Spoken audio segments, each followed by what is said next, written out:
here. Though I've lived in Vegas for many years, I'm originally from California. Most of my grandparents came west as children back in the 1930s. One of my grandpas was born in Oakland, but the rest of my grandparents came from Texas, Missouri, and Louisiana with their parents in search of a better life. Growing up, I never really thought about it much. California was just home. But as I got older, I became interested in history and the waves of immigration that settled what was to become the United States. First the East Coast, then the Midwest, and then finally the West Coast. As a little girl, I read the Little House on the Prairie books, so I knew a little bit about pioneer history, but as an adult, I never really thought about why or how the first white people got to California. Until now. Last week, I drove all the way to Arkansas to visit a girlfriend, and on the way back, instead of just jumping on I-40, I decided to take the scenic route and follow the exact trail those 1800s pioneer families would have taken when they loaded up all their worldly possessions into wooden wagons and walked, dragging children, babies, cows, horses, pregnant wives, and ailing parents 2,000 miles across a virtual wilderness in search of a better climate and free land. I mean, stop and think about it for a minute. When the whole westward migration thing kicked into gear in the 1840s, hardly anything was known about the United States west of the Missouri River. It wasn't even part of the United States. Half of it belonged to Mexico, and the other half was home to a bunch of murderous Indian tribes who weren't too happy with the hordes of greedy white people heading their way. Talk about a risky journey.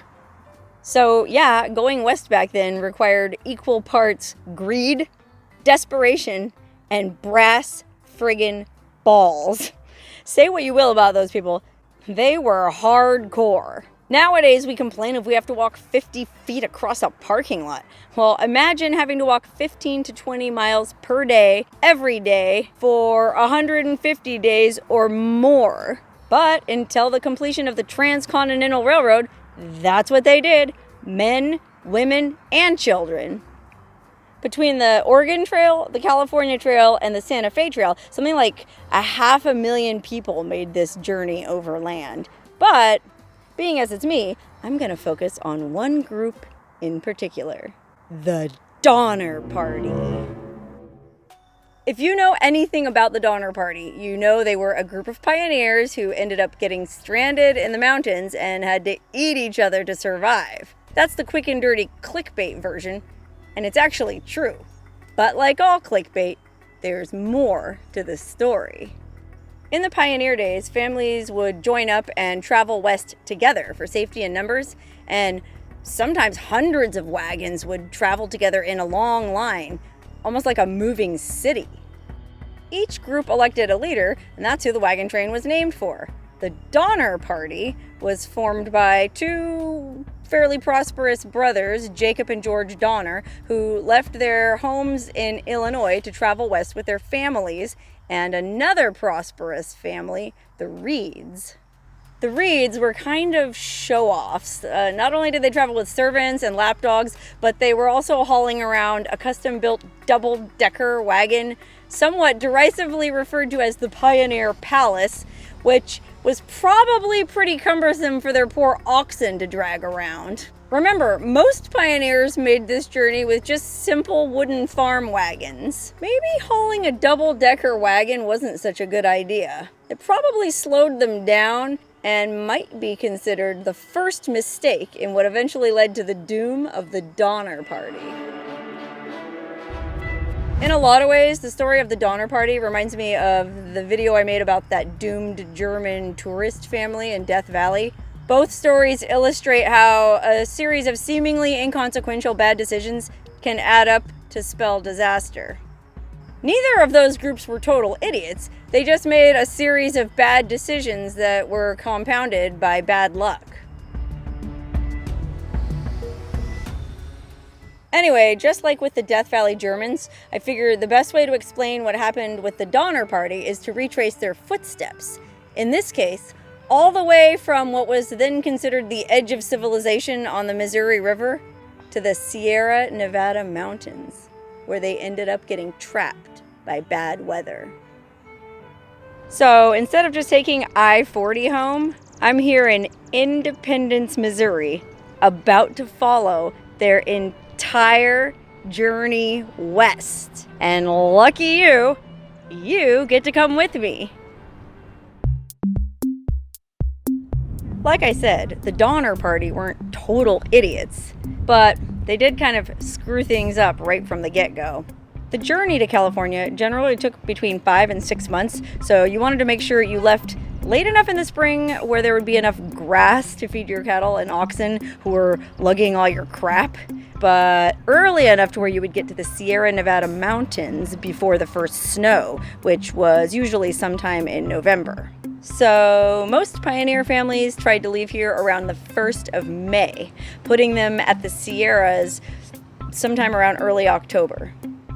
Independence, Missouri was the last real town before the wilderness, so this is where they stocked up on supplies before heading out. And the smart move was to get here a couple of weeks early so that your cows and oxen would have a chance to eat grass, drink water, and rest up while you made your final preparations. Well, the Donner Party didn't get here until May 10th and only spent a couple days stocking up and resting.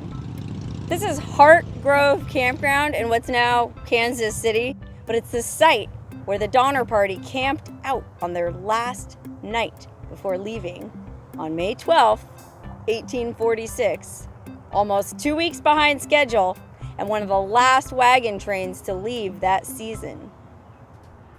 Now, here in 2019, it's only going to take me a couple of weeks to make this trip, so I'm setting out on June 10th.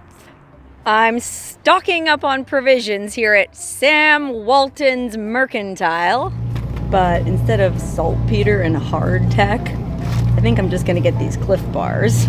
Just like the original pioneers, I'm not bringing any food for my animals because I'm anticipating plenty of grazing along the way. Although nowadays they charge something like $2.34 a gallon, whereas back in the day, animals could graze for free. Okay, I'm at the National Frontier Trails Museum in Independence, Missouri, where they try to make history come alive and be fun for kids. So they're trying to teach you all about the Oregon Trail and blah, blah, blah. Well, here's this toy wagon, and they have all these fake supplies, so you can load up the wagon. And then at the end of it, after you've loaded up everything you think you need, there's these lights here. Look, I guess the idea is you want to try to get the yellow light to go on. If the red light goes, it means you're loaded up too heavy and your oxen are gonna die. So what should we bring? Oh, okay, first of all, I'm gonna need some women's clothing. Knowing me, I probably don't need that. Oh, water, we're gonna need water. These water barrels, we better take some of these. In fact, we better take 2 because I heard this Hastings cutoff goes through a pretty dry desert. Let's see. Oh, no lights lit up yet. We gotta load up more stuff. Oh, look over here. Here's food supplies. We're gonna need flour. Ooh, it's heavy. We're gonna need cornmeal.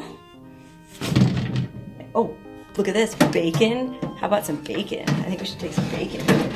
Big box of bacon. Oh man, the light's still not on. Jeez, I'll be here all day.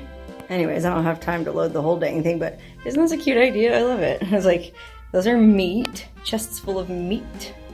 And there's, aside from cornmeal, there's also beans, salt, rice.